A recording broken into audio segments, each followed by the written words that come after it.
slower, like she was telling a bedtime story to her little brother, while the whole world pressed in on them from every side. Something happened to me today. People misunderstood me, but you know what, Tommy? Last night I saved an old man. He was left in the rain, shaking so bad. I brought him home, made porridge for him. He smiled at me so gently. Her voice broke for a second, then came back. His son yelled at me, threw me out, but Tommy, I don't regret it. If I could choose again, I would still stop the truck, because Mom taught us to live with kindness. A clean conscience is enough. Liam Kensington stood motionless in that dark, peeling hallway, back against the damp wall, both arms at his sides.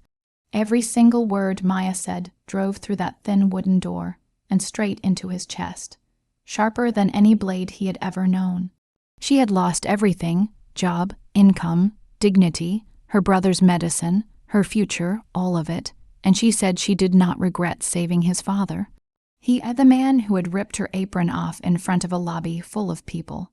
He, the man who had called her a fake kidnapper. He, the man who had ordered her thrown into a trash alley. Liam raised his hand to knock, then lowered it. No, not yet. He did not deserve to stand in front of her with empty hands and hollow words. It had to be more than that. Real justice, action, not words. He turned and took the stairs down fast, each step carrying more weight than the one before.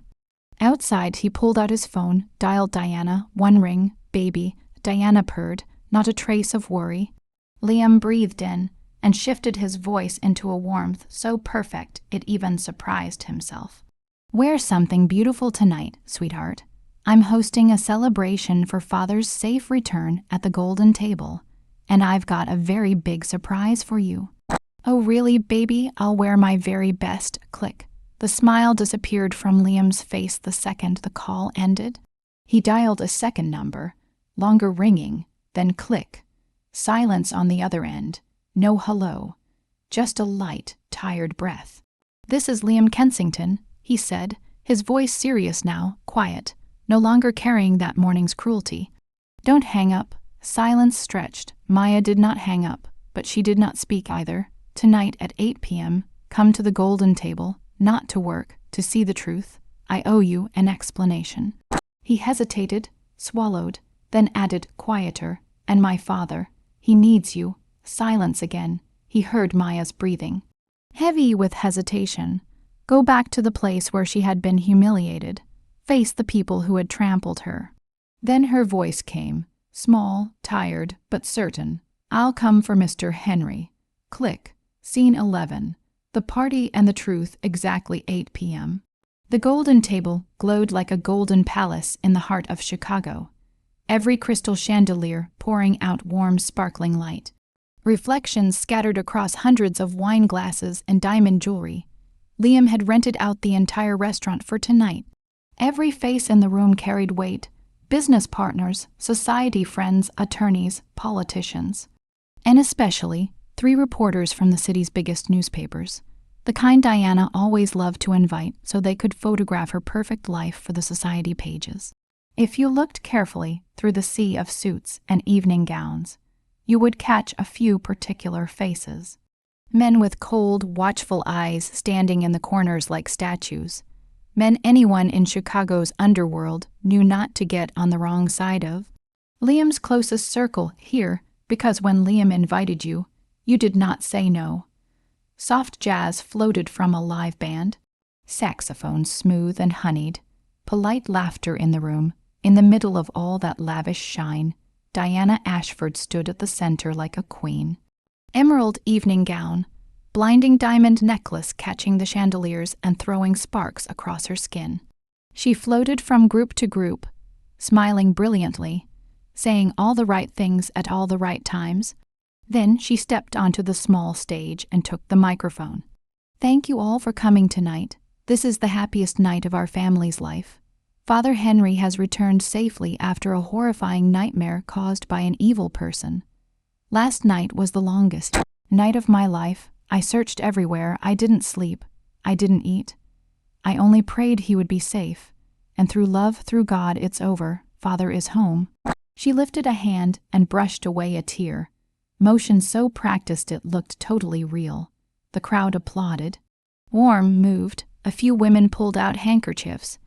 Victor Price stood in the corner nodding non-stop, that sycophantic smile glued to his face. Ting, the restaurant door chime rang out, sharp and jarring, cutting right across the jazz and the applause. The glass doors opened, every head turned. Maya Harper walked in. She stood in the doorway, swallowed by all that luxury around her like a wildflower lost in a palace garden. Same worn white shirt she had worn to work that morning, same faded jeans, same canvas shoes with soles worn thin. Face pale, eyes swollen and red from crying and no sleep.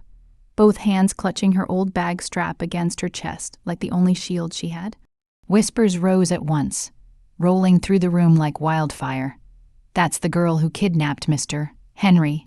How does she dare come back, shameless?" Victor lunged from the corner like a guard dog, face red with anger, blocking Maya before she could take another step. "You dare come back?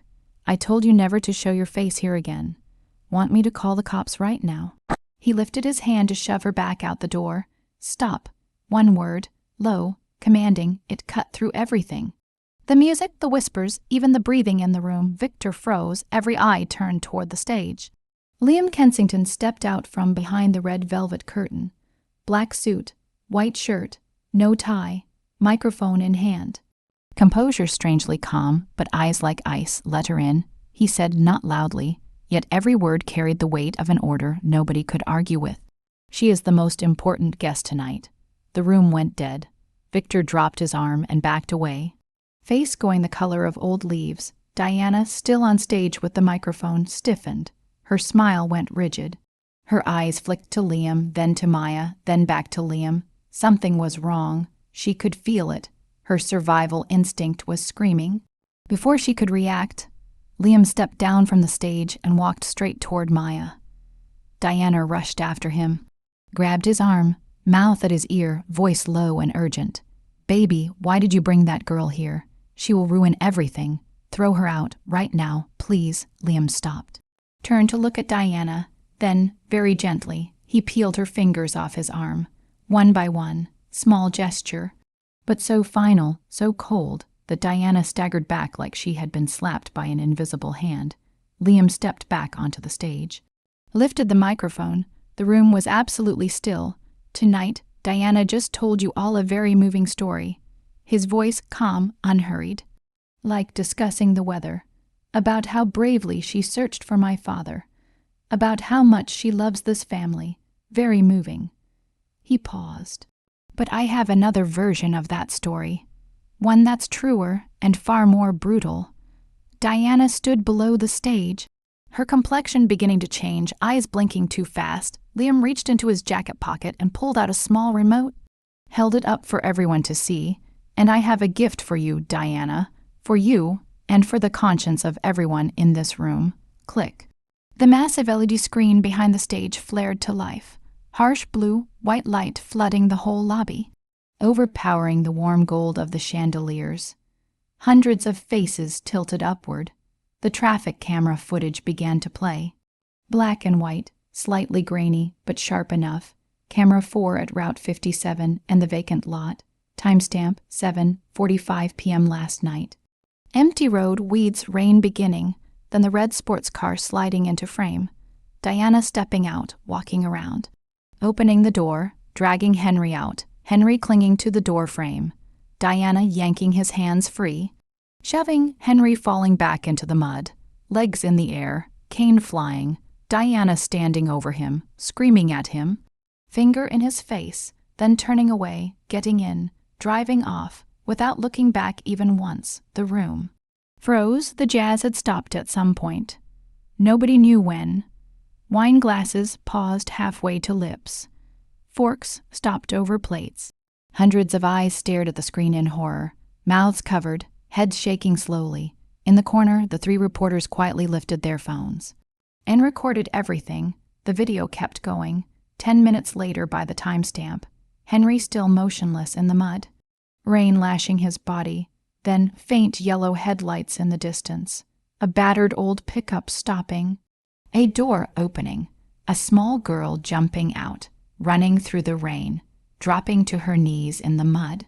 Maya Harper, pulling off her own jacket, wrapping it around the old man's shoulders, lifting him, guiding him gently to the truck.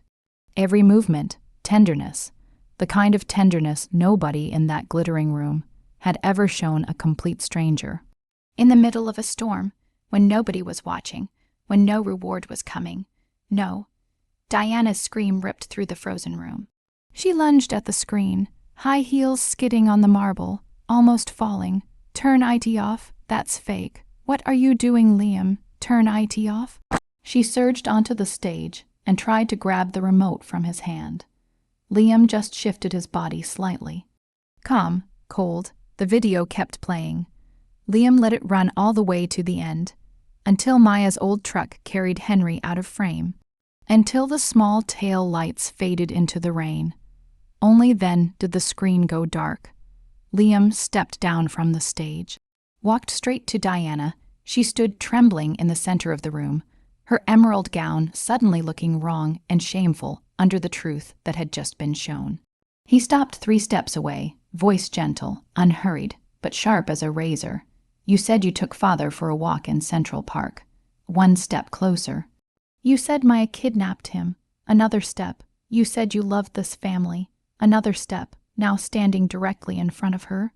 His shadow falling over her like a sentence. Diana backed up, panic in her eyes, tears spilling. This time they might have been real. She grabbed his jacket, pleading, voice breaking. He was confused. He kept bothering me. I lost control for 1 second, Liam. Please, I didn't mean it. I'll change, I promise. Shut up. 2 words, just 2. But in a voice few people in that room had ever heard from Liam Kensington. Not an angry husband's voice. Not a disappointed employer's voice. The voice of the Kensington boss delivering a final verdict. The whole room shuddered. The men in the corners exchanged one look. They knew this voice. When Liam spoke in this voice, it was over.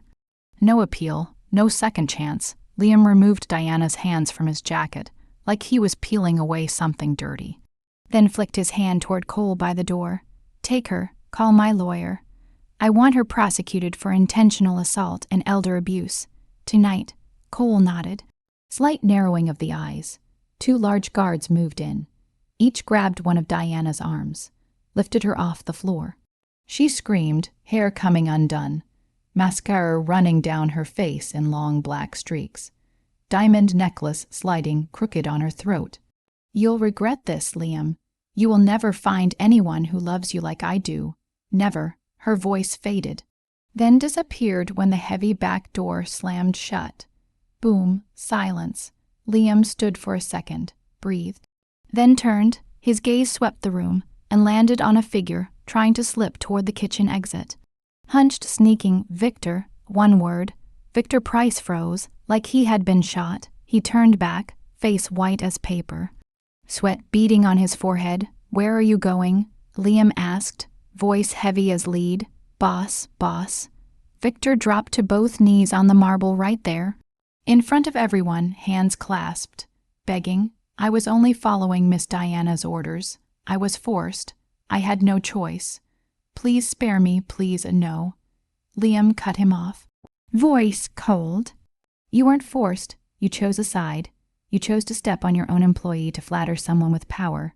You yanked Maya's bag away and dumped all her belongings on the floor in front of everyone. You crushed her little brother's medicine under your shoe. You knew she was innocent, but you helped humiliate her anyway, just to please Diana. Liam turned to the crowd. Victor Price is fired immediately, and I will personally send letters to every restaurant in the Chicago Restaurant Association. He will never find work in this industry again. Victor crumpled onto the floor, sobbing, tears and snot on the face that used to swagger around with so much authority. Nobody pitied him, not one person. Along the kitchen corridor, restaurant employees stood watching. People Victor had bullied and screamed at every day for years. They watched with eyes bright with a satisfaction they had waited a very long time to feel. Scene 12. The apology the lobby stayed sunk in heavy silence after Victor was led away. Liam stood in the middle of the room for a brief moment, drew a deep breath, then walked up onto the stage and moved straight toward Maya. Footsteps slow and even on the marble, each one carrying the weight of what he was about to do. Maya was still standing in the exact spot where she had entered at the beginning of the night, not having moved a single step, like her feet had been nailed to the floor. Tears ran down her pale face. But she made no sound. She had watched everything. Diana's mask torn away, Diana dragged out, Victor on his knees. Victor fired. All of it had happened too fast, too overwhelming, like a whirlwind ripping away everything she believed was fixed. Liam stopped in front of her, one step away. He looked at her, eyes swollen from crying, the old worn white shirt among all the silk and satin. Canvas shoes with thin soles on shining marble. Hand clamped around that bag strap, white knuckles. Then, Liam Kensington, the most powerful man in the room, the man no one in Chicago's underworld dared meet eye to eye, slowly lowered his right knee to the cold stone floor. Then his left. The entire room held its breath. The sound of his suit fabric touching marble was painfully clear in the total silence. The most feared boss in Chicago, on his knees, in front of a poor waitress. Maya flinched back half a step. Eyes wide, head shaking. What are you doing? I was blind. Liam's voice hoarse, carrying through the lobby. I used money and power to trample the only person here with a truly good heart. Maya, you saved my father's life when my own family heartlessly abandoned him. You brought him home. You cooked porridge for him from the last food in your house. You mended his clothes. You wrote him a note reminding him to eat while it was still hot, while your brother was sick, while you were buried in debt, while you had nothing but kindness. His voice broke. Came back shaking. And I repaid you by ripping your clothes in front of everyone. I ordered you thrown into an alley like garbage. I threatened you. I took your job, your income, your dignity. I believed a lie and condemned the one telling the truth. He bowed his head so low, his forehead nearly touched the cold stone floor. Please, please forgive my stupidity and my cruelty. Maya stared down at the man kneeling at her feet. Her lips trembled, chin quivering, tears pouring harder, but still she made no sound. Then she breathed. In, out, stand up. Her voice was small but clear. Liam did not move. I said stand up. Firmer now. I don't need anyone kneeling for me. I don't need that. No, Liam said, lifting his face to look straight into her eyes. I need to do this, not because you need it, but because I do. So you can see that my money does not stand above your dignity. So everyone in this room can see that power does not give anyone the right to trample kindness, and so I never forget that I was wrong. Completely wrong, wrong down to the bone. At that exact moment, the VIP room door at the far end of the lobby opened. Soft sound of wheels on marble. Mrs. Grant, the silver-haired housekeeper, slowly pushed a wheelchair into the center of the room. In the chair, Henry Kensington, freshly washed, neat gray suit, silver hair combed smooth, still thin. Still lined, but his eyes had their piece back, no panic, no fear, and when those old eyes swept the room and landed on Maya, they lit up like two candles coming to life in the dark. Henry tried to rise from the chair, spreading his frail, trembling arms, his wrinkled face breaking into the brightest smile he could manage. Voice shaking with joy. Kind girl, good porridge, you're here. Maya broke open. Everything she had held back since the beginning of the night. Since that morning, since the night before, all the pain, humiliation, exhaustion, loneliness, all of it burst out in one strangled sob. She ran down from the stage, past Liam still kneeling, past the breathless crowd, straight to the wheelchair, and dropped to her knees beside Henry, wrapping both arms around the old man. Sir, you're okay, you're okay. I was so scared. Henry held her with thin but warm arms. His wrinkled hand stroking her hair, voice trembling, gentle beyond words. Don't cry, child. I'm here now. I'm okay. Nobody can hurt you anymore. The entire lobby watched in silence as two people held each other. A 74-year-old man with slipping memory, and a 27-year-old waitress as poor gets, not bound by blood, not by class, not by the same world, yet tied together by one rainy night, one hot bowl of porridge, and the simplest kind of human goodness. A few guests quietly lifted their hands to wipe away tears. Scene 13. The offer and the condition. Liam rose slowly from the cold stone floor, smoothed the knees of his suit trousers, walked to the table near the stage where Cole had already laid out a black leather folder and a thick white envelope. Liam took both and walked to Maya. She was kneeling beside Henry's wheelchair, still holding the old man's hand. Eyes red but steadier now. "Maya," Liam said, low but clear enough for the whole room to hear, "please stand up. There's something I need to say to you." Maya looked up at him, hesitated, then slowly stood, one hand still resting on Henry's shoulder. Liam opened the white envelope, drew out a check, held it out to her. "This is a check for $5 million, already signed. This is to make sure Tommy gets the best care after his surgery, and that neither of you ever has to worry about a bill again. I know the hospital debt was cleared this afternoon, but consider this your foundation for a new life." The room erupted in stunned murmurs. $5 million, whispering rolling like waves, some eyes wide with disbelief, some heads shaking in amazement. Liam opened the black leather folder next. "And this is an appointment contract. I want to invite you to become Director of Service Quality for the entire Golden Table restaurant chain. Salary, benefits, full insurance for you and Tommy, all written in the contract." He met her gaze. "I need someone with a heart like yours to make sure no one, customer or employee, is ever treated the way you were treated today." Maya stared at the check in her hand. The letters and numbers swam through her tears. $5 million. Tommy would get the surgery. Tommy would live. Tommy would never have to ask why there was no blue pill today. Maya breathed deep, wiped her tears with the back of her hand, and looked Liam straight in the eye. "I'll take the money." Blunt. No shyness, no apology. "Because Tommy needs it to live. I'm not a hypocrite. I won't refuse my brother's life just to look noble." Liam nodded. But Maya was not finished. She took the black leather folder, skimmed the first page, then set it down on the nearest table. Gently but firmly, "As for this job," she said, "I'm not taking it yet." Liam frowned in surprise. The room murmured again, louder than before. She refused. Took $5 million, but refused the director position.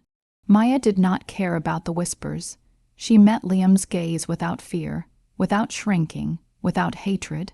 Only the plain honesty of someone who had already touched the bottom of the deepest pit and had nothing left to lose. "Do you think money and job titles can erase arrogance, Liam?" Her voice calm. "You knelt and apologized. Good. You played the video and exposed Diana. Good. You fired Victor. Good. But I'm going to ask you one question." She stepped closer, tilted her chin up because he was much taller, but kept her eyes level with his. "Have you ever truly understood what it feels like to be a waitress? What it feels like to be looked down on by the very people you serve? What it feels like when your legs go numb after 12 straight hours on your feet? What it feels like when a customer screams in your face about a tiny mistake, and you still have to bow your head and smile and say you're sorry? What it feels like to carry a plate of food that costs more than your monthly pay and not even dare swallow your saliva?" Liam stayed silent. The room stayed silent.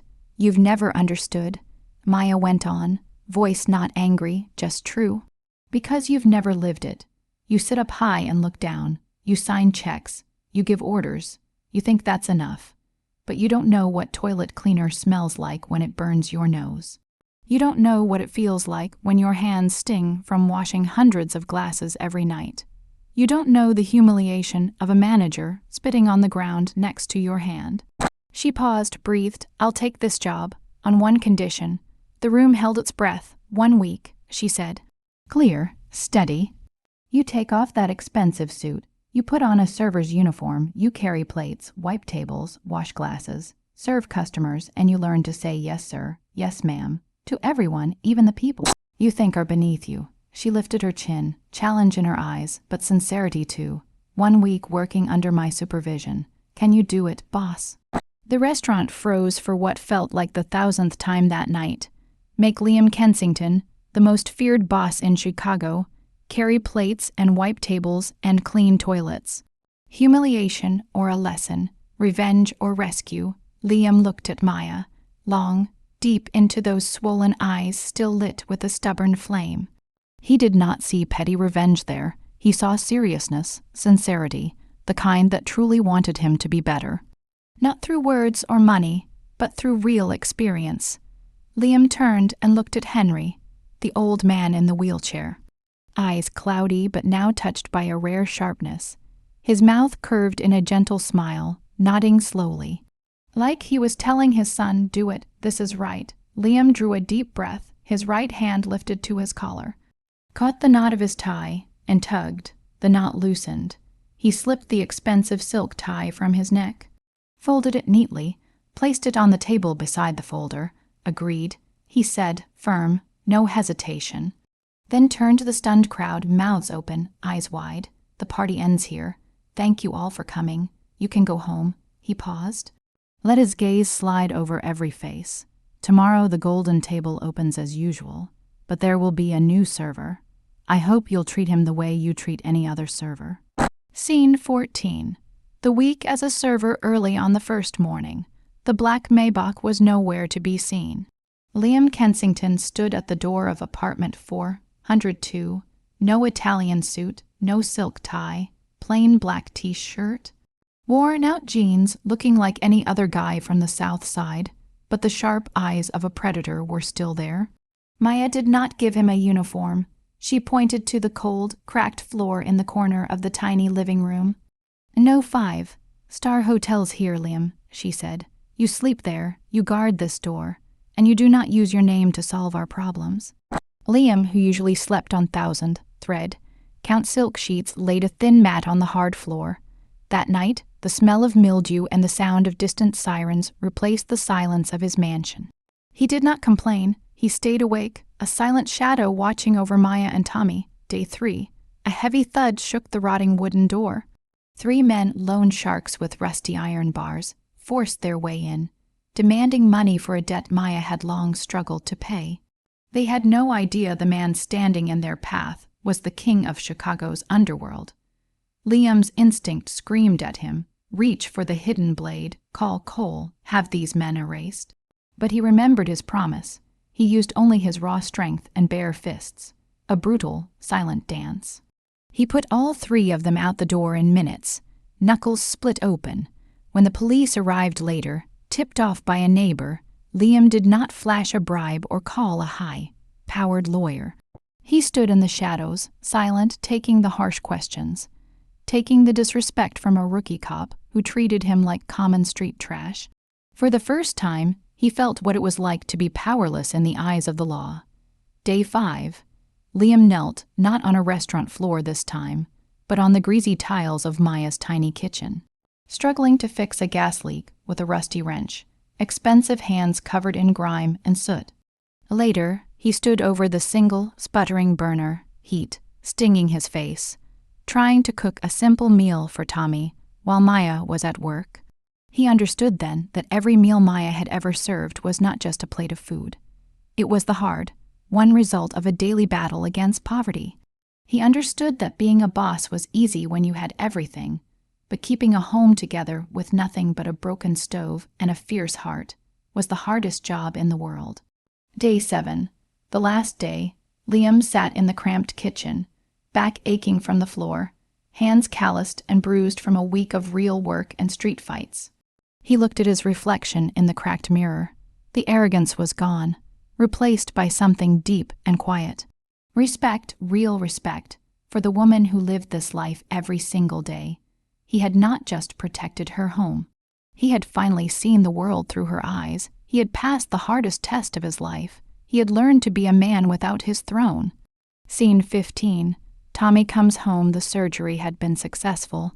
Thanks to Liam's payment, the doctors had been able to move fast, and Tommy's body was responding better than anyone dared hope. His skin looked healthier, no longer that waxy pale color of the months before. He was still thin, cheekbones still sharp. But his eyes, that bright shimmering light that Maya had been terrified she would never see again.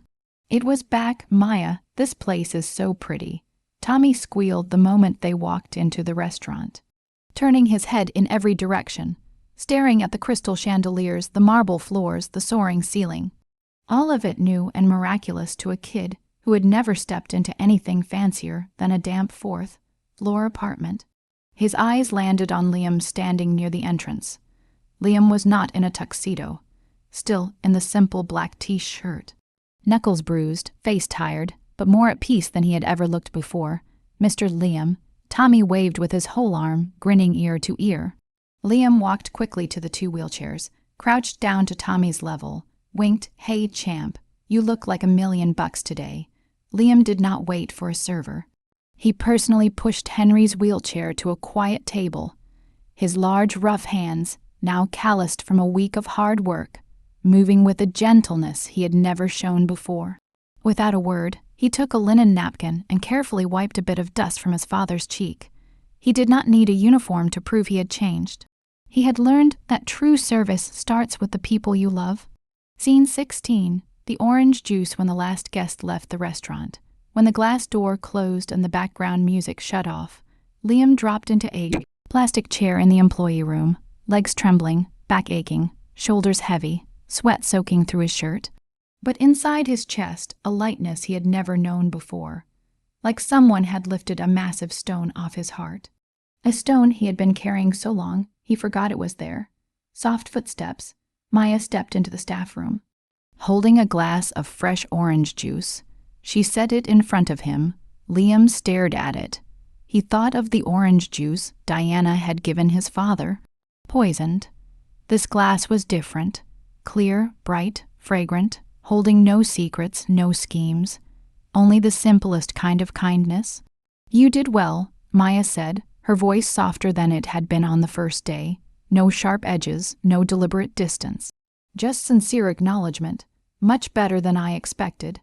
Liam drank it down, set the glass on the table.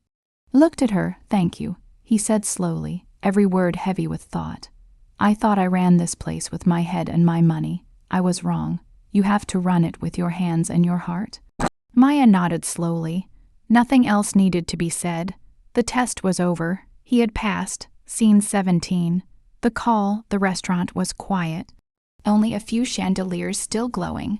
Warm golden light across the marble. Liam and Maya sat in the staff room. His back against the wall, her across from him. Between them, an empty glass of orange juice and the comfortable silence of two people who just made it through something long and hard together. Ring, ring. Maya's phone vibrated on the table. Unfamiliar number. Hospital prefix. She picked up. "Hello." A pause on the other end. Then the doctor's voice, calm and clear. Maya listened, her eyes slowly widening. Wider, wider. Liam leaned forward. "Yes, yes. Is that true?"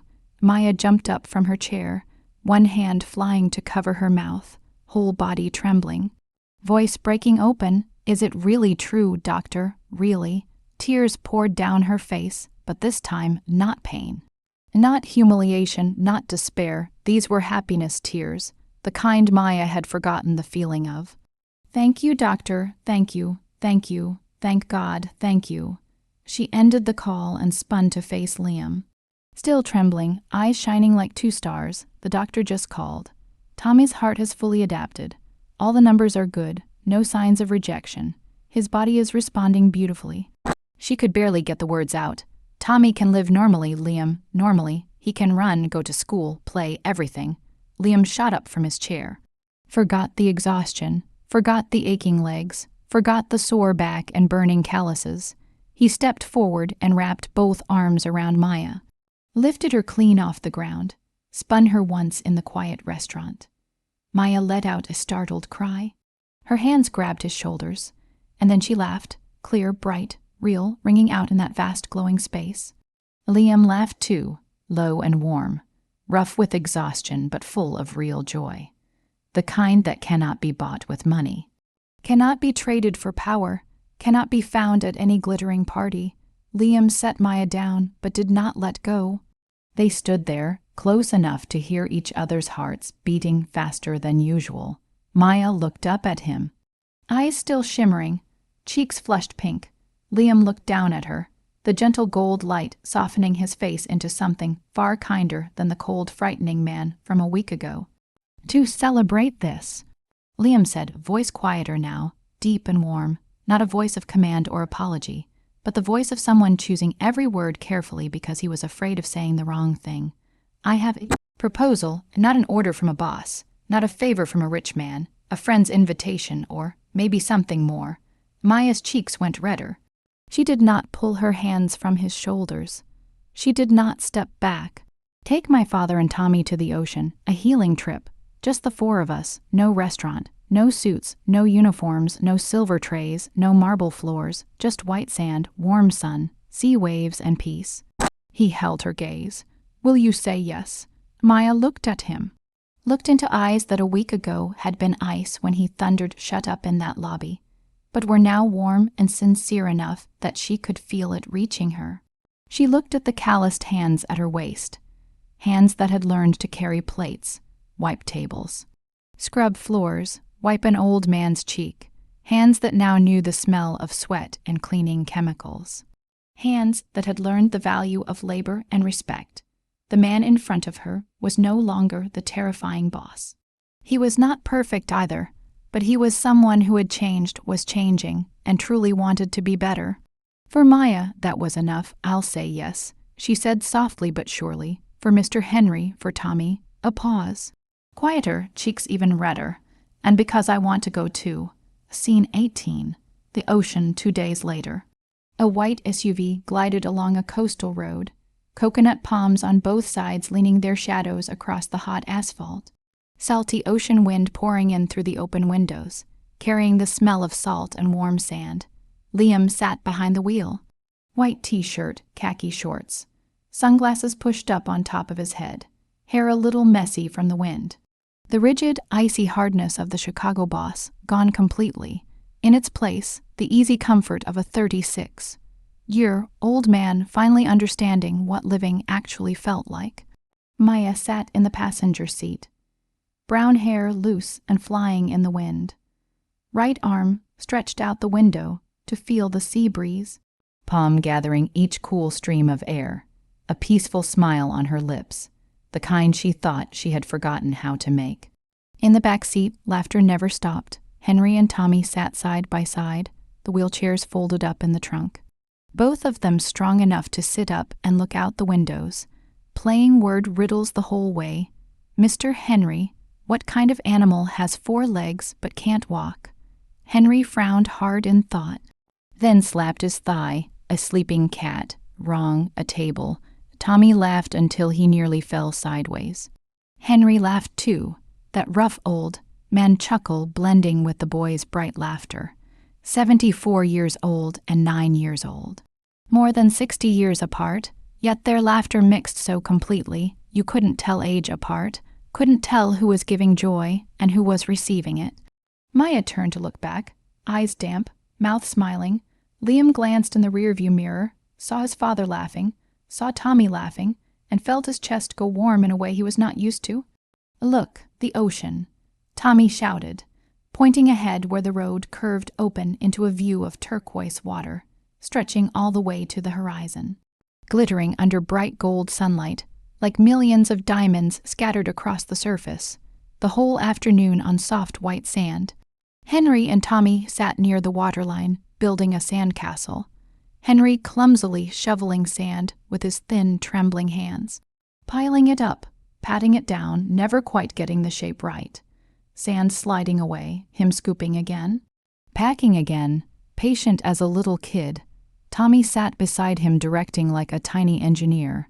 Build this part higher, add windows there, dig a moat around the edge. Henry followed every instruction without question, the two of them laughing and talking non-stop.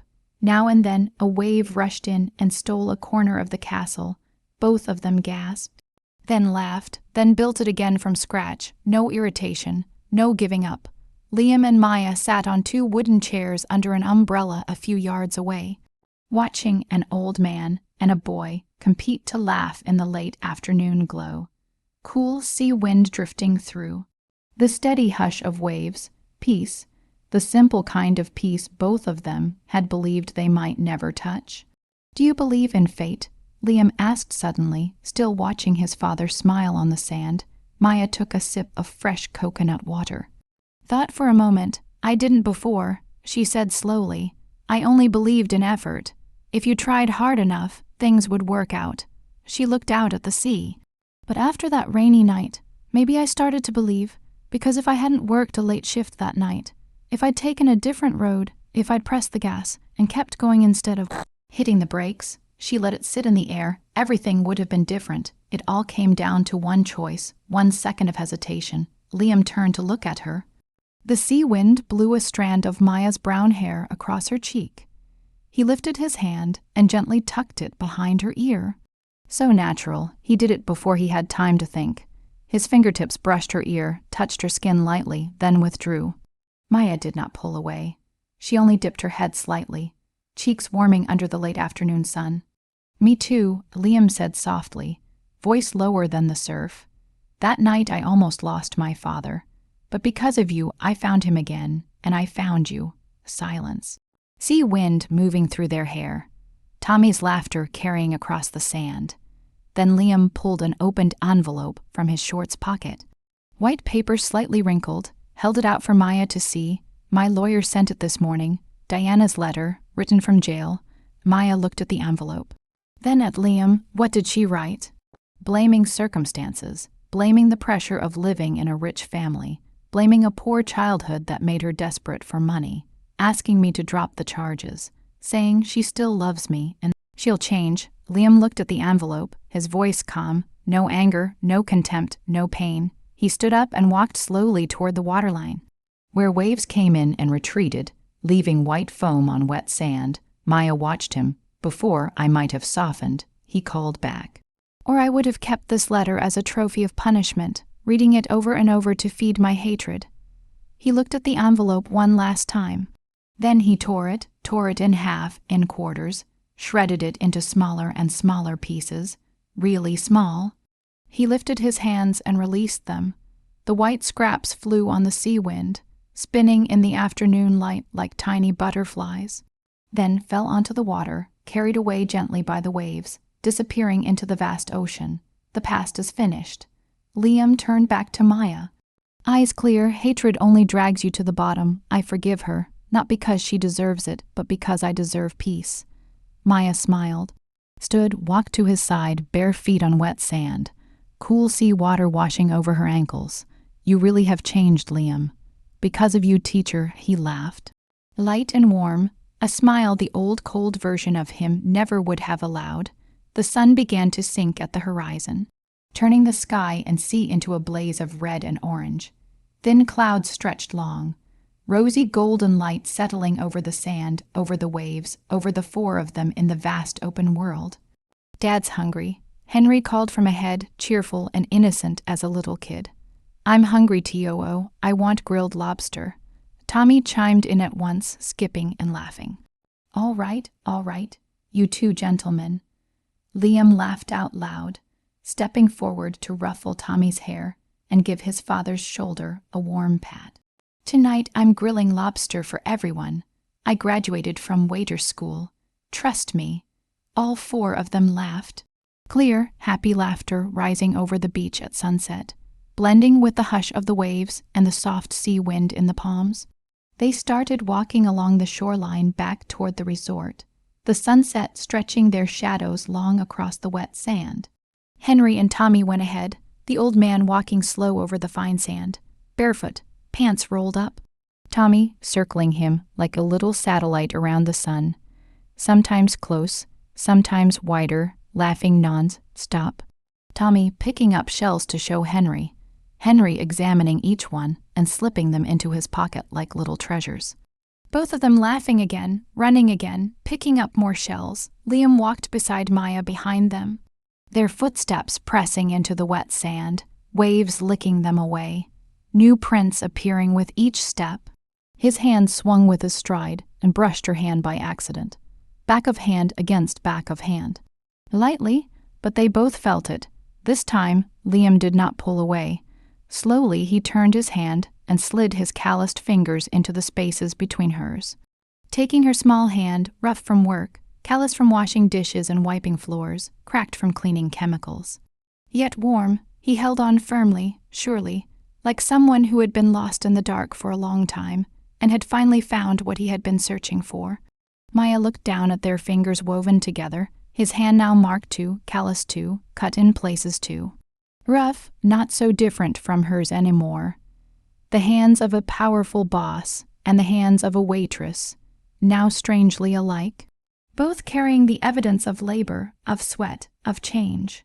Maya did not pull away. She squeezed in return. Warm and certain, no flowery confession, no vow of forever, no diamond ring or roses or sweet empty lines. That handhold at sunset on the beach said everything.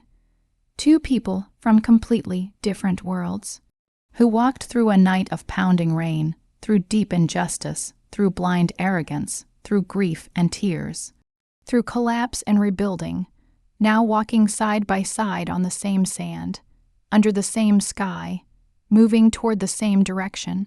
4 shadows stretched long on the sand beneath the orange-red dusk. 2 adults walking slowly, hand in hand. An old man and a child laughing and running ahead. 4 shadows blending into one shape that couldn't be pulled apart against the golden shore. A family, not by blood, not by class, not by the same world, but bound by kindness, by forgiveness, by courage, and by a bowl of hot oatmeal cooked from the last food in the house, on a rainy night when no one was watching. A new life had truly begun. "Get out of my car, you useless old man." That is what she said, ice-cold voice, pouring rain, and she just shoved him out. An old man hit the wet road with a thud. Fancy cars flew past him one by one. Nobody stopped. Nobody even slowed down. His life was slipping away right there on that dirty sidewalk, and the only person who stopped. A waitress just done with a 12-hour shift, dead tired, drowning in debt. She had no idea that the old man lying in the mud was the father of the most powerful crime boss in the city. And the woman who threw him out was already planning to pin everything on her. What happened next? Nobody saw coming. Scene 1. The rain, get out of the car right now. You useless old man. Diana Ashford did not scream. She did not need to. Her voice was cold enough to freeze the rain. The passenger door of her red sports car flew open. And then she shoved him hard. Henry tumbled out onto the wet road. Thud. He hit the ground and splashed right into a muddy puddle. No warning, no mercy. Just a hard shove and a dirty, wet road. His silk pajamas, meant for a warm bed, were now soaked through. Mud in his white hair, mud on his wrinkled face. He reached his shaky hand toward the door. "Diana, my child, please." Diana leaned across from the driver's seat. Her pretty face twisted with hate. She grabbed his cane off the car floor and threw it. It bounced off the curb and rolled away from him. "Far? Find your own way home, or better yet, just disappear. Stop being a bother." She smiled, that cold, ugly smile. "And don't you ever interfere in my life again." Boom, door slammed, engine roared. The car shot forward, tires spinning, splashing muddy water right into Henry's face. Then the red tail lights faded and disappeared. He was alone, just him and the rain. Tap, tap, tap. The cold went right through his thin pajamas, into his bones. He shook so hard his teeth clicked together. His mind was foggy. Broken pieces of memory floated around, nothing he could grab onto. Who was he? Why was he here? Who was that woman? He tried to push himself up. His hands gripped the wet road. His knees buckled. He fell flat into the mud again. A fancy sedan zoomed past. Headlights swept over him for half a second, and kept going, then another car and another. Nobody stopped. In this rich part of Chicago, kindness felt like a luxury nobody wanted to spend. Henry opened his mouth. "Help me, somebody, please." His voice barely made it out of his throat. The rain swallowed his words whole. He was disappearing. Scene 2. Maya's choice not far away. 2 faint yellow headlights crept through the storm. Maya Harper squinted through her foggy windshield. The wipers scraped back and forth. Screek, screek. She let out a long, heavy sigh. 12 hours. 12 straight hours on her feet, carrying plates, lowering her head, forcing smiles at rich people who barely looked at her. Her legs felt like stone. Her uniform smelled like grease and old kitchen smoke. All she wanted was to go home. Back to her tiny, damp apartment. Back to Tommy, her little brother. Her headlights swept over something on the side of the road. A person, an old man curled up, shaking, trying to crawl toward a street lamp like a hurt animal. Maya's brain spoke up immediately. Keep going, Maya. You're exhausted. You have no money. You've got your own problems. Her foot pressed the gas a little. The truck rolled forward, but then she saw those thin shoulders. Trembling so hard in the rain, it looked just like her father, in his last days, alone, weak, nobody there. Damn it! Maya hit the brakes. The truck slid a little on the wet road and stopped right beside Henry. Click, she popped the lock and jumped out into the rain. Cold wind slapped her face. She did not care. Her canvas shoes were soaked through in 2 seconds. She ran to him.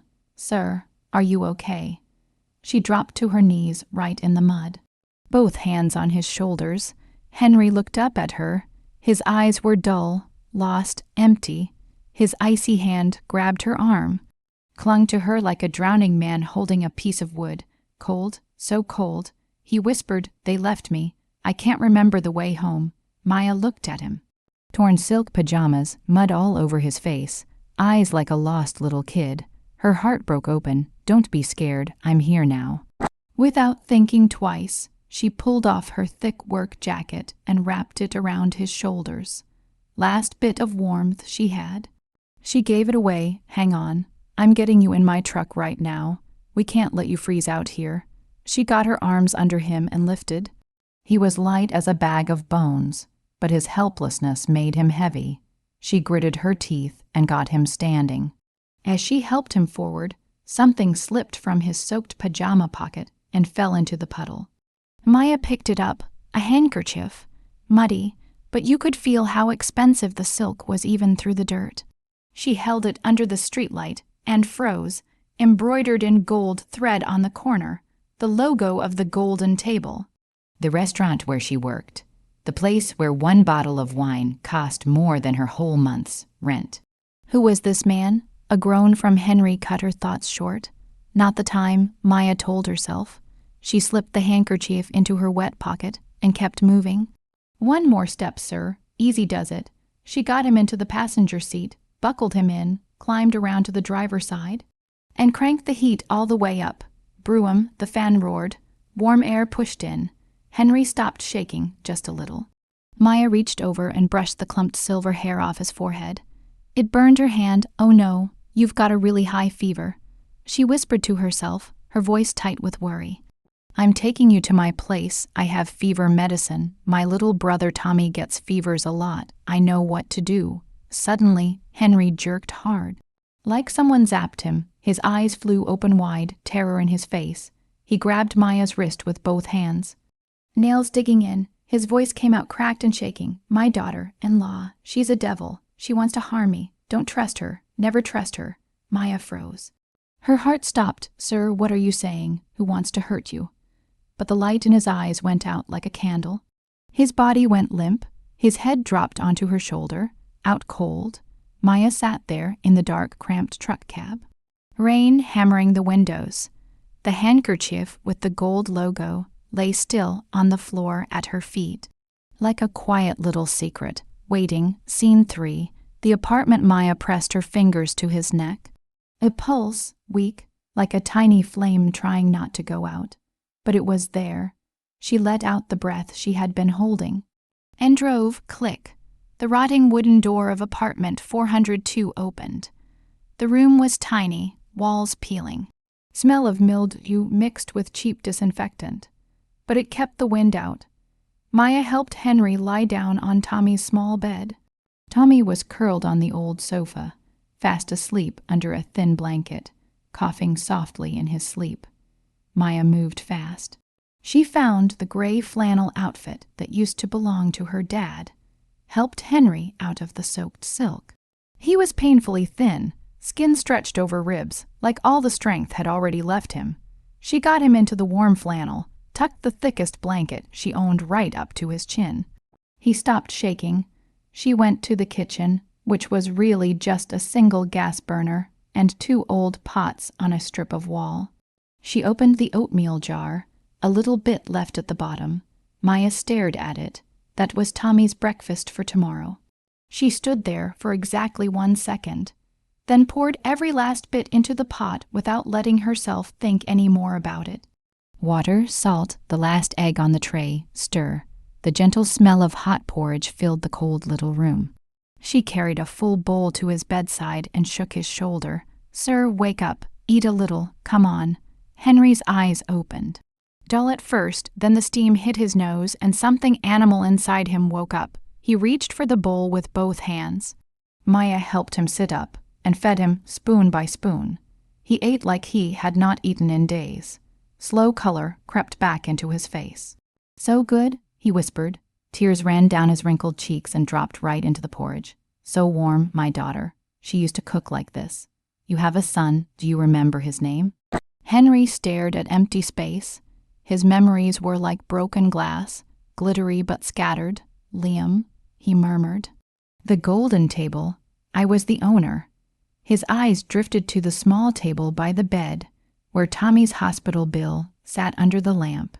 Red numbers printed bold. Henry looked at the paper, at the thin little boy on the sofa, then at Maya, still patiently feeding him. Dark circles under her eyes, uniform still smelling like grease, something sharp lit up in his foggy eyes. He grabbed her wrist. "Child, you need money, don't you? I can help. I have so much there's a safe at." Maya held her breath. Waited, then the spark went out. His face went slack. "No, can't remember the key. Diana took it." He drifted back into a heavy sleep. Maya sat on the floor beside the bed. She ripped a sheet from Tommy's old notebook, wrote a few lines in neat rounded handwriting, set the note on the table beside Henry. Tonight, she would not sleep. Scene 4, morning pressure, weak sunlight slipped through the taped window gap. Maya sat with her back against the wall, floor hard under her, back aching, eyes burning from no sleep. Henry was breathing steadier now, a little color back in his face. Tommy shifted on the sofa and coughed. Ding ding, Maya's cracked phone screen lit up. Hospital message, payment reminder, debt of $200,000. If payment is not received before 5 p.m. today, we will stop medication for Tommy Harper. Maya stared at those words. Each letter like a hammer hit. $200,000, 5 p.m. She swallowed, picked up her phone and called the restaurant. Beep beep, hello. Victor Price's voice, sharp and annoyed before she even said a word. "Victor, it's Maya. I'm so sorry, I have an emergency. Can I come in 30 minutes late?" 1 second of silence, then the shouting exploded. "What, late again? You think this is some street market? This morning Mr. Liam Kensington is doing a surprise inspection, and Miss Diana is coming too. I already told you. People like you don't get to be even 1 minute late. You hear me? If you're not here before 9, don't come back." Click, dead silence. Maya looked at Henry, sitting up in the bed now, his cloudy eyes wandering the unfamiliar room. "Sir, we need to go. I'm taking you to the Golden Table. Do you remember that place?" At the name, the Golden Table, something flickered in Henry's dull eyes. The Golden Table. Liam, home, my son. Maya helped him stand. Guided him toward the door. The old battered pickup coughed and groaned, but it moved. The whole drive, Henry pressed his face to the window, trying to piece together a picture that had been shattered too long ago. When the truck turned into the fancy side of Lincoln Park, Henry suddenly sat straight up. His shaky hand pointed ahead at the gleaming gold sign of the Golden Table. "There, that's it, Liam, my son, home." Maya parked along the curb, not daring to take her beat-up truck into the VIP lot where shiny sports cars sat in perfect rows. She breathed deep, gathered every bit of courage she had left, and walked through those revolving glass doors. Scene 5, the lobby ting. The door chime rang. The lobby spread out in front of them. Marble floors shining like a mirror, crystal chandeliers throwing golden light everywhere, and at that exact moment, the VIP elevator opened. Liam Kensington stepped out, quiet authority in every move he made. Diana Ashford on his arm, blazing red dress. glowing like she owned the whole city. 4 eyes met. Diana's gaze slid from Maya to the old man beside her. Her pupils tightened, a cold flash in her eyes, like a knife. He was supposed to be gone, wandering some back road somewhere. Swallowed by last night's storm. So how was he standing here? Panic flared inside Diana, for exactly 1/10 of a second. Then the mask snapped on. "Father!" Diana's cry ripped through the whole lobby. Every head spun. She let go of Liam and flew down the steps like a red storm. Tears streaming down her face, arms spread wide. "Oh my God, Father, I finally found you, my beloved father." She wrapped her arms around Henry and squeezed, hard enough to make him wince. And while that crying performance played out for the crowd, her face pressed close to Henry's ear. Her voice dropped to a hiss, quiet, deadly. "Keep your mouth shut, old man. One word and you will regret it." Henry stiffened. Her perfume flooded his nose. His body remembered even when his mind forgot. He knew this smell. He knew this voice. He tried to push her away. "No, not her Maya. Help me. She's a devil. Help me." Liam stepped forward, his usually cold face showing real worry. "Father, what are you doing here? What happened?" He looked at his father's state. Then his eyes landed on Maya. Suspicion hardened in his face. Diana did not give Henry another chance to speak. She spun toward Maya, her shaking finger pointed straight at Maya's face. "Liam, it was this girl, this waitress. She kidnapped Father." The story poured out smooth as silk, like she had practiced it 100 times. She said she had taken Henry for a walk in the park near their home, that Maya had followed them, that when Diana looked away for 1 second, this girl dragged Henry into an old truck and vanished. She said she had searched all night, did not sleep, did not eat, prayed the whole time. Maya stood there. Every lie landed like a slap. Her blood ran hot. "You are lying." Maya's voice shook. "You pushed him out of the car with your OWN hands. You left him in the rain. You're framing me." Diana stared at her, then turned to the crowd with wide, horrified eyes. "She's a thief. She kidnapped Father for ransom. Look where is Father's watch, Liam." Liam looked down at Henry's thin wrist, empty. The solid gold watch worth $50 0. Henry never went anywhere without it was gone. What nobody knew. Diana had slipped that watch off Henry's wrist before she left the mansion last night. And when she ran to hug Henry just now, in that same dramatic crying performance, her hand had moved like lightning, slipped the watch straight into Maya's apron pocket. Now Diana lifted her hand slowly, dramatically, and drew the gleaming gold watch from Maya's apron pocket, held it up high for everyone to see. "Here, proof, you can't deny this." Gasps across the lobby, dozens of eyes full of disgust hit Maya like needles. Victor Price lunged from the corner like a guard dog. "Let me check what else she stole." He snatched Maya's bag before she could react.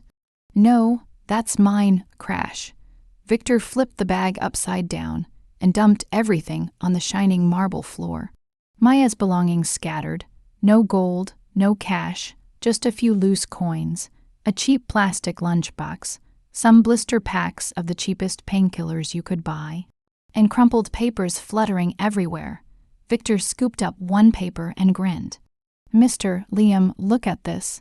A hospital bill over $200,000, and this a request for a pay advance. She's drowning in debt. Desperate. She took a chance, grabbed a rich old man, wanted ransom money." Clear as day, Liam took the bill. The red numbers jumped out at him.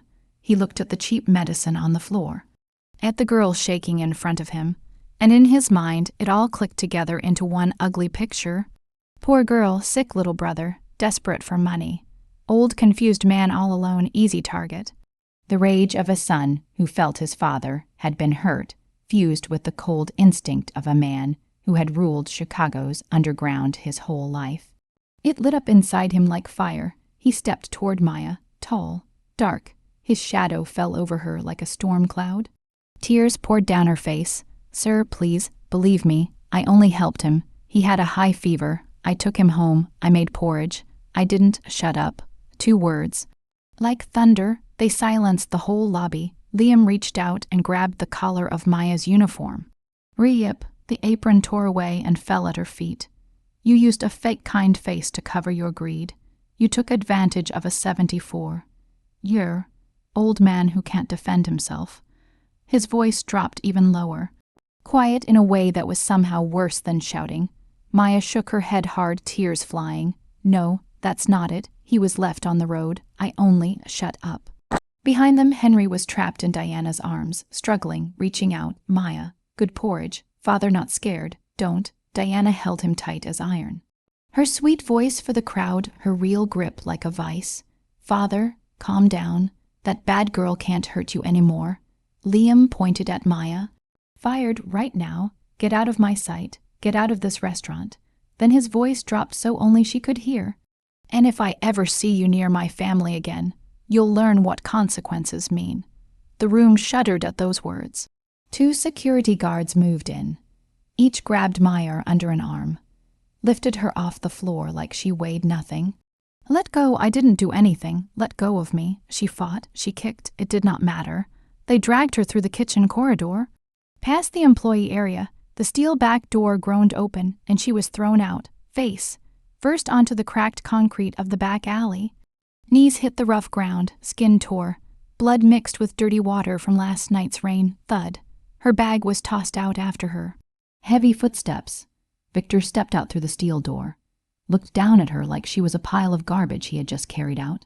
He spit on the ground right next to her hand, then his polished shoe lifted, crack. The blister pack of Tommy's medicine shattered under his foot. The little pills crushed to white powder in the mud. He crouched down to her face, voice low.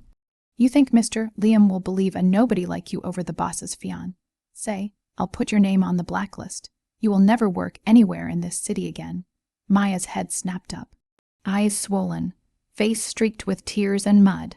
But at the bottom of all that pain, a flame lit. My name is Maya, and you know exactly what happened. You know I am innocent. You are a coward and an accomplice. You are helping her just to keep your little manager job. Victor's grin dropped. Because she hit the exact spot that hurt. Get out before I call the cops to tow your trash truck. Boom. Steel door slammed. The alley went silent. Scene 6. The truck. Maya sat on the cold, cracked concrete for a long time. Then, slowly, she gathered up her wet bag, picked up the broken blister packs, crawled step by step to her old pickup sitting alone in the back lot. Squeak, the rusty door opened. She climbed in, dropped her forehead onto the steering wheel, did not start the engine. Just stared at the brick wall through the cracked windshield. Ding ding, phone lit up, payment reminder.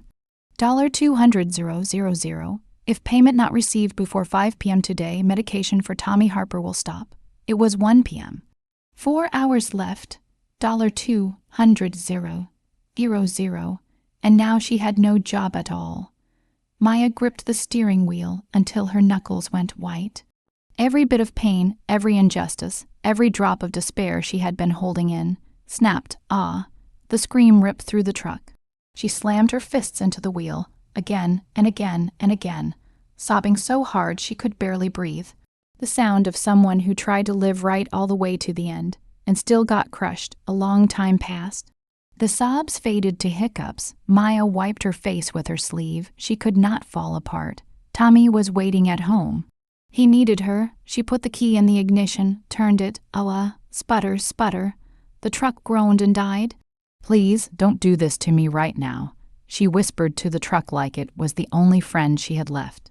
She turned the key again. Boom, boom, boom. The engine coughed, choked, then caught, belching black smoke. The truck backed out and drove away from the Golden Table, carrying a broken heart into the rush hour traffic. Scene 7. The mansion, the Kensington mansion, sat heavy on a stretch of land north of Chicago. Dark gray stone walls wrapped in ivy, iron gate, serious guards at the door. Henry was carried up to the big bedroom on the second floor. A room 10 times the size of Maya's whole apartment. They changed him into clean silk pajamas, laid him in a king-sized bed with white pillows. But Henry did not sleep, his eyes fixed on the ceiling, breathing fast and shallow. In his mind, the image of Maya being dragged away would not leave. The girl who cooked porridge for him from her last food. The girl who tucked a blanket around him. The girl who left a note just to remind him to eat while it was still hot. And now she had been thrown out, called a kidnapper, humiliated by his own son. Maya, he murmured. Porridge, she was so good. Why? Soft footsteps in the hallway. Click. The bedroom door opened and closed. Diana stepped in holding a glass of fresh orange juice, that familiar sweet smile on her lips. But the moment the door locked, the smile disappeared. Gone like she had just taken off a mask. Her beautiful face turned to stone, cold, flat. She reached into her dress pocket and pulled out a small dark glass bottle. No label, she twisted it open, tipped it. White powder poured into the orange juice, a strong sedative. She stirred with a silver spoon. The powder dissolved. No trace. Henry saw it. His foggy eyes went wide with terror. Even with his memory scattered, his body knew danger. He tried to roll away. His old body would not obey. Diana came to the bedside, sat on the edge. One hand slid behind his neck. The other brought the glass to his lips. Drink, father, get strong. Henry clamped his mouth shut, turned his face away. Diana's grip tightened. Pressed the glass against his mouth. He choked and coughed, but most of it went down. Minutes later, Henry's terrified eyes began to close. His body went heavy, his breathing slowed, and then he was out. Diana set the half, empty glass back on the table, stood up, smoothed her dress, looked down at the helpless old man sleeping in the bed, and smiled, the satisfied smile of someone who had taken back control. She walked out, locked the door from outside. Her heels clicked away down the hall. Scene 8, the crack in the wall downstairs in the oak-paneled study. Liam Kensington sat behind his big desk, both hands rubbing his temples. The financial report on his computer meant nothing to him right now. His mind was somewhere else, in the lobby with those eyes, Maya's eyes as the guards dragged her away. Eyes that were red and full of tears, but not guilty, not the eyes of someone caught stealing, the eyes of someone who had been deeply, completely wronged. Liam opened his eyes and frowned. Then another thought crept in. Diana's reaction this morning. Too fast, too perfect, too dramatic, too right on time. She had screamed father the instant she walked in, no confusion. No shock at seeing him in rags and someone else's clothes. She had rushed to him like it was rehearsed. She had spun and pointed at Maya like she already had the script. In the watch, how did Diana know to reach into exactly the right pocket? Liam clenched his fist on the desk.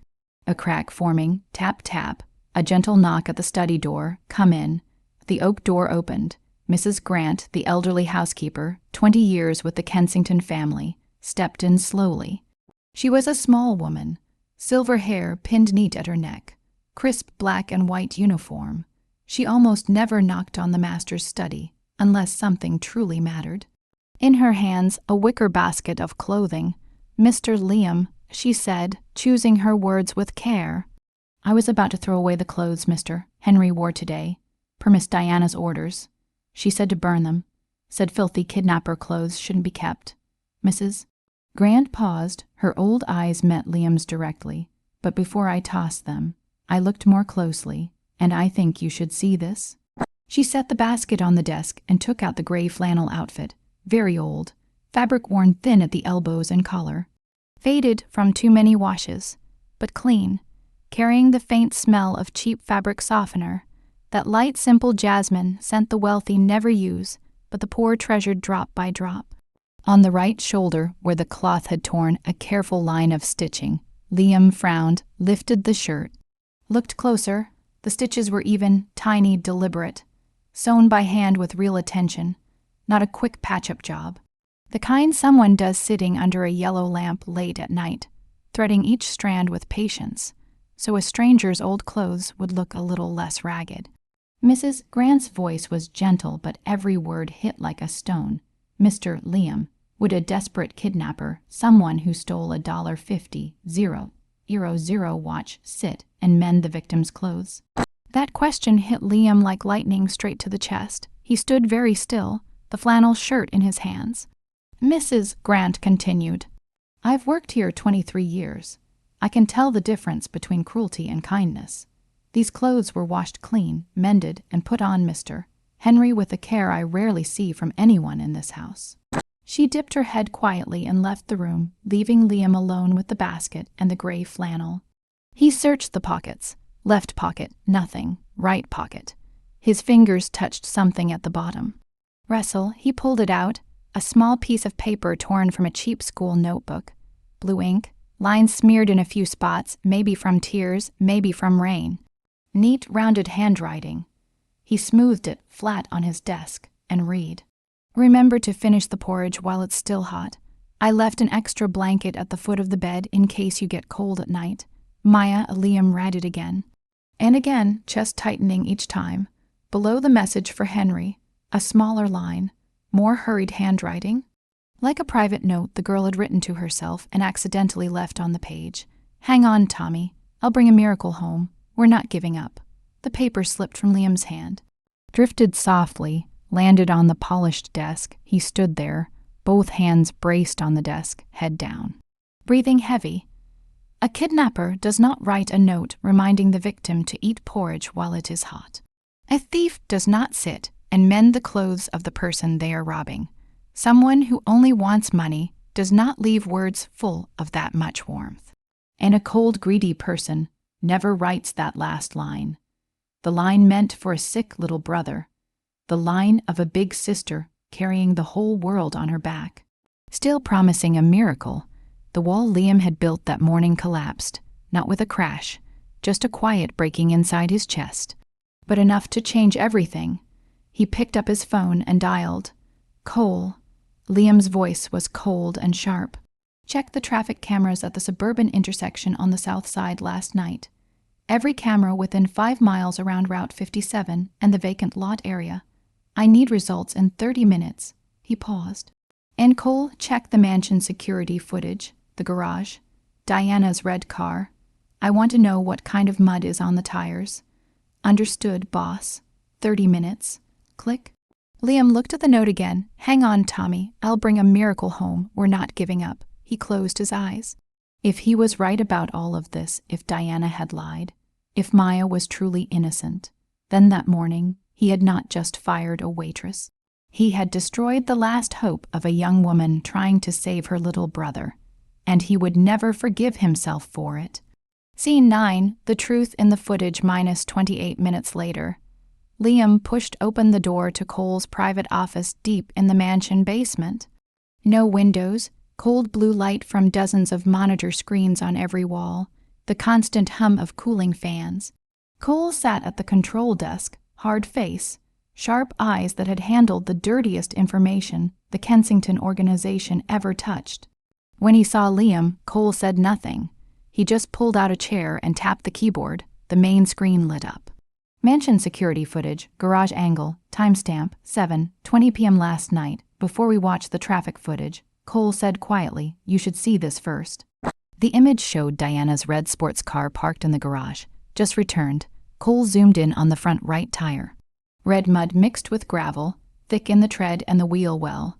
A distinctive rust, brown clay threaded with small stones and bits of construction debris.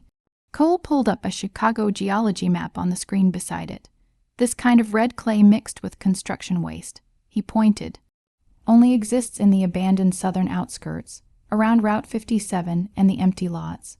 About 35 miles south of the Central Park area, Miss Diana said she took Mr. Henry for a walk.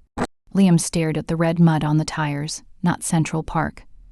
Diana had driven his father to the most deserted corner of the city. No street lights, no passers-by. A perfect place to dump an old man with nobody around to see. First lie confirmed. "Play the traffic footage," Liam said. Cole hit play. The screen switched to grainy black hand, white footage. Traffic camera number 4, the intersection at Route 57 and the vacant lot. Timestamp 7:45 p.m. last night. Empty road, weeds everywhere, construction waste piled up, rain beginning in a fine mist. Then from the distance, a gleaming red sports car slid into the frame. Stark against the desolation, like a bloodstain on gray cloth, the car stopped. Driver door opened. Diana stepped out. Heels on wet pavement, she walked around to the passenger side, opened the door, leaned in, and dragged Henry out. The old man tried to hold on his hands, gripping the door frame. Diana yanked them free and shoved hard. Henry fell backward. His back hit a muddy puddle, legs in the air. The cane flew out after him, bounced off the curb and rolled far away. Diana stood over him, mouth moving, finger jabbing at his face, scolding him while he writhed in the mud. Then she turned away, did not look back once, slammed the door, started the engine, and drove off into the dark, left him alone as the rain came down harder. Cole paused the video. The room sank into silence, only the hum of cooling fans. Liam said nothing, did not describe what he had just seen, did not analyze it. He just closed his eyes. His jaw tightened so hard the muscles showed. His fist trembled on his thigh. A single tear slid down his cheek, fell onto the back of his clenched hand. She had not just lied. She had deliberately driven his father, a 74-year-old man slipping away into memory loss, to the most deserted place in the city. Thrown him in the mud, thrown his cane away, screamed at him, and abandoned him in the storm. She had treated his father like trash that needed to be thrown out.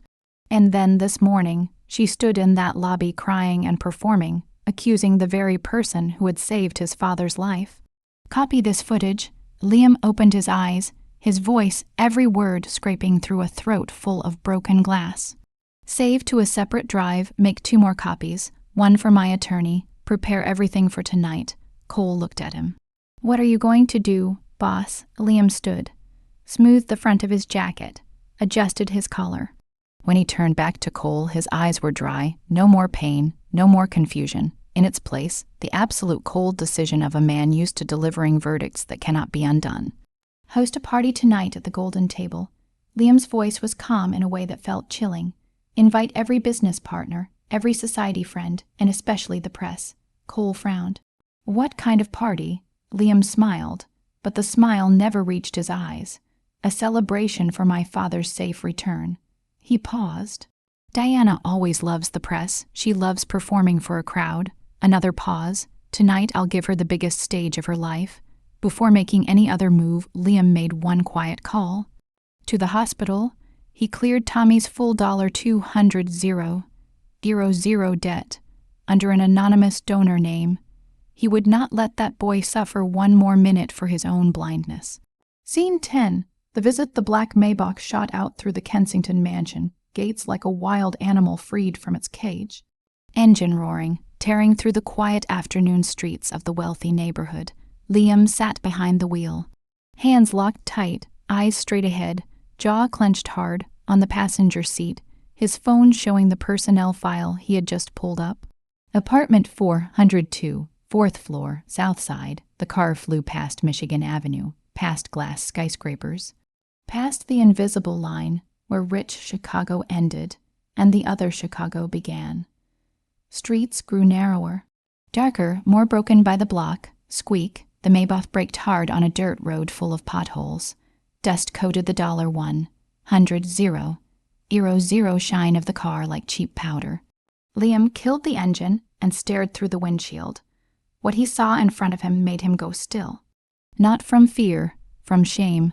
Shacks patched from rusted tin and rotting wood.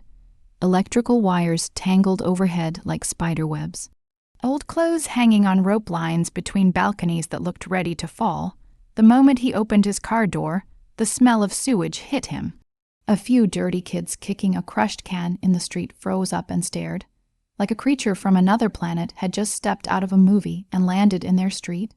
Liam did not care. He moved fast through the puddles, expensive shoes sinking into mud, straight to the oldest apartment building at the end of the alley. Up the dark, narrow stairwell, 1st floor, 2nd, 3rd, 4th, apartment 402, he stopped in front of a rotting wooden door with peeling paint and a loose lock, raised his hand to knock and froze. A sound from inside stopped him cold, coughing, small, the kind that tears at your chest to hear it. Sister Maya, a tiny voice, weak. It hurts. My chest hurts so much. Liam lowered his hand. Then a voice he knew, the voice that had stood up to him in the lobby that morning, came through the thin door. Exhausted, shaking, but forcing strength into every word. "Hang on, Tommy. I'm here. Breathe deep. Okay, in, out, that's it. Good boy, good, but sister," Tommy's voice. So small it was like he was afraid speaking louder would make the pain worse. "Where's the medicine? Why isn't there a blue one today? The blue one makes the pain stop." Silence. Heavy silence. Liam stood in the dark hallway and heard the old ceiling fan clicking. A drip from the kitchen somewhere. Maya's strained breathing. "I'm sorry, Tommy." Her voice caught. "The medicine got ruined, but don't worry. I'll go buy it right now. I'll find a way. I promise. You got fired, didn't you?" Tommy's voice came suddenly, innocent, but sharp enough to break a heart. "Your eyes are so swollen. You cried a lot. Is it because of me? Because I'm sick? Because I make people yell at you?" "No." Maya cut in so fierce that Liam flinched outside the door. "Never, Tommy Harper. You are never a burden. You are my life. You are the reason I get up every single morning." A long pause. Then, softer,